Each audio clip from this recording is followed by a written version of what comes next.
आई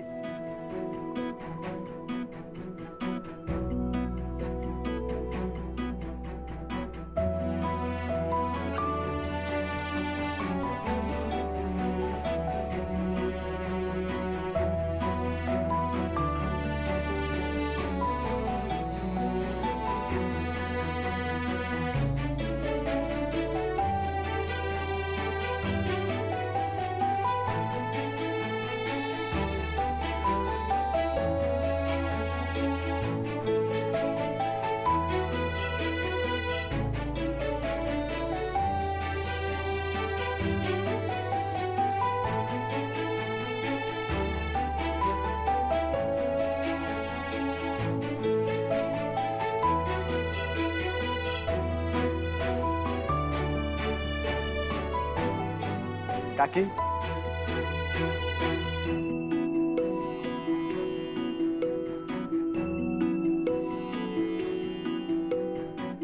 हे ब्रो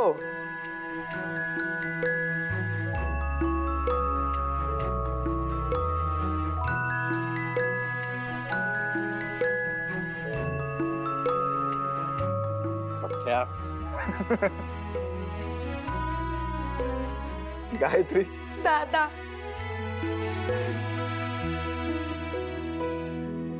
आलं बहिणाबाईंच्या डोळ्यात पाणी आलं.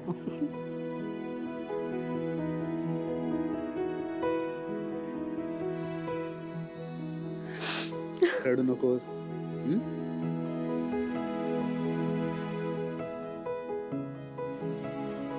मी आशा या घरची कामवाली. मोठ्या मालकीन साहेब मला तडतडी म्हणतात कारण मी पळू काम करते ना म्हणून. म्हणून नाही काही काम कमी आणि तोंड जास्त चालतं तिचे म्हणून. आता गप्प बस जरा. पेळ पेळ म्हणे. आई रेणुका दिसत नाहीये. ती कॅम्पला गेले, उद्या येईल. पण उद्या मला तर म्हणाली होती की रात्रीच येणार आहे. तिचं ना हे नेहमी असंच असतं. तरी ताई लवकर ये घरी म्हणून किती ओरडतात तिला. पण ती काय स्वतःच्या मनाची मालकीण आहे ना. आता राव दादांनी तिला एकटीला या घरात एवढं स्वातंत्र्य दिलं. आता त्याचा फायदा घेणं बरोबर आहे का? हा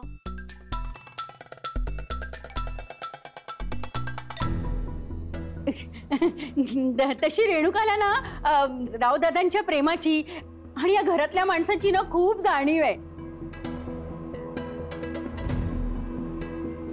तिच्या हातून ना कधी चूक घडणारच नाही. आणि ती या घरातली लक्ष्मीच आहे.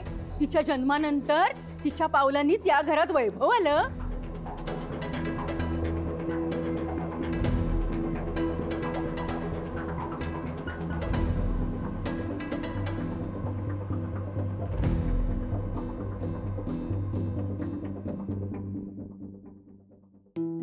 दादा आयुष्यमान भव.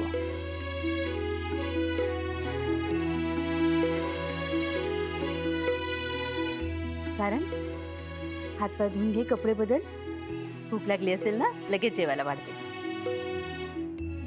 तुम्ही पानं वाढा, मला जरा सारंगशी बोलायचंय. हो ये. माधवी, हो चल चल चल आशा. एक तर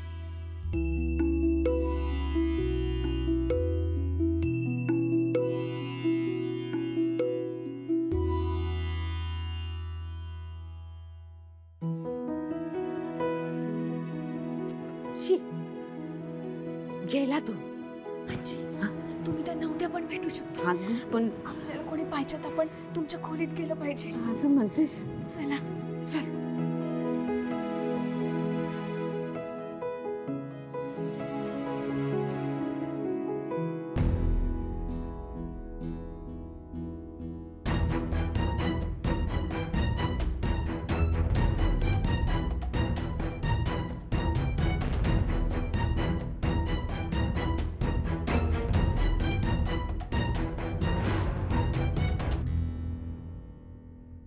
काही गोष्टी जरा स्पष्टच बोलतो. परदेशामधलं शिक्षण पूर्ण करून आलायस, इथेच राहून नोकरी व्यवसाय करायचा विचार जर करत असशील तर तो विचार ताबडतोब काढून टाक.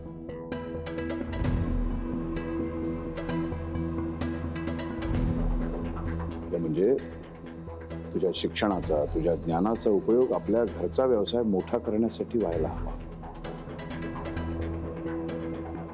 काय? हो हो दादा, तुम्ही म्हणाल तसं. प्रतापराव निंबाळकरांकडे तुझ्यासाठी एक चांगला प्लॅन आहे. कसला प्लॅन? 4-5 दिवसांनी प्रतापराव येणार आहे, त्यावेळेला डिटेलमध्ये बोलू. हो दादा. ह्या आई रक्ताची शपथ घेऊन सांगतो का तुम्ही घर सोडून चालला होताय मी कुणाला बी सांगणार नाही. नक्की नवा? ओ शपथ. ठीक आहे. पण तुम्ही कोण? नाही म्हणजे तुमच्यावर विश्वास कसा ठेवायचा? पहिल्या प्रश्नाचं उत्तर म्हणजे मी या कुटुंबातला नसलो तरी या कुटुंबाचं भलं व्हावं असं वाटणारा व्यक्ती आहे. आणि विश्वासाचं म्हणाल तर बिंदास राहा. अहो सारंग सारखाच म्हातारीवर बी लय जीव आहे आपला. आवड कुठला?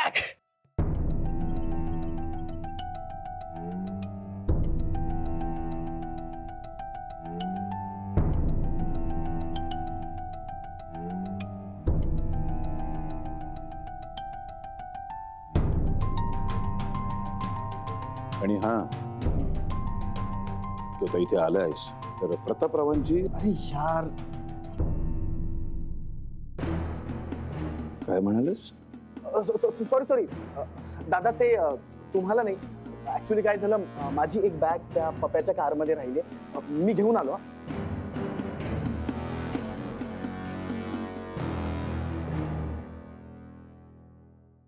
अशी लय टॉप सिक्रेट आहेत आपल्याकडं. अजून एक बी फुटलं नाही. ओके मे थँक्यू एकदम. चल चल. ए, वय बाजूला.